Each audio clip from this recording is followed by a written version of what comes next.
بات آتی ہے NA45 کرم میں، یہ آج پوری قوم کو بتانا چاہوں کہ کرم NA45 فخر زمان کی جو جیت ہے یہ عمران خان کی، نئے پاکستان کی، مدینہ کی ریاست کی، اور سب سے پڑھ کر کہ جنوبی خیبر پختونخوا جو کہ ایک زمانے میں JUI کا گڑھ سمجھا جاتا تھا، آج ان کی تیسری پوزیشن آئی۔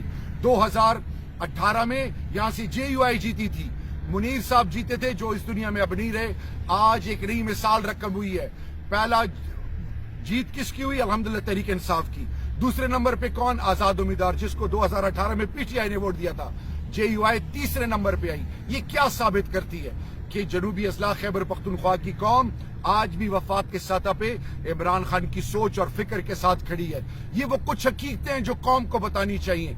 یہ عمران خان کا وہ ویژن ہے، اور میرے رب ذوالجلال کے فضل سے جو بھی وعدے کیے قوم کے ساتھ، اور مدینہ کی ریاست اور نئے پاکستان کا عملی نمونہ عمران خان کی وہ سوچ ہے۔ اور میں آپ کو یہ ایمانداری سے بتاؤں کہ یہ تمام چیزیں جو عمران خان انشاءاللہ 2023 تک یہ جب پریکٹیکلی امپلیمنٹ ہوں گی تو پورا پاکستان ان کے ساتھ کھڑا ہوگا۔ اور وہ تمام لوگوں کے ذہنوں میں سوالات ہیں، وہ تمام لوگ جو کسی سوچ اور کسی وجہ سے آج بھی سوالات اٹھا رہے ہیں، ہم ان کو ویلکم کرتے ہیں، لیکن اینڈ میں میسج یہ ہے کہ ہمیشہ حق اور سچ، جیت حق اور سچ کی ہوتی ہے۔ اور پشتو میں زتاسو من فخر کوم دماد کرم چه څوره مشان ځوانان مران خورانی دي، تاسو عزت له سلام، تاسو پر بیا ثابت کړه چې تاسو غیرتمند یو، تاسو د حرام د 2 نمبر د دروغ او سیاست ہمیشہ د پاره جنازه وبسته او د منافقت سیاست زتاسو له ډیر زیات زړه سره مبارکباد درکوم۔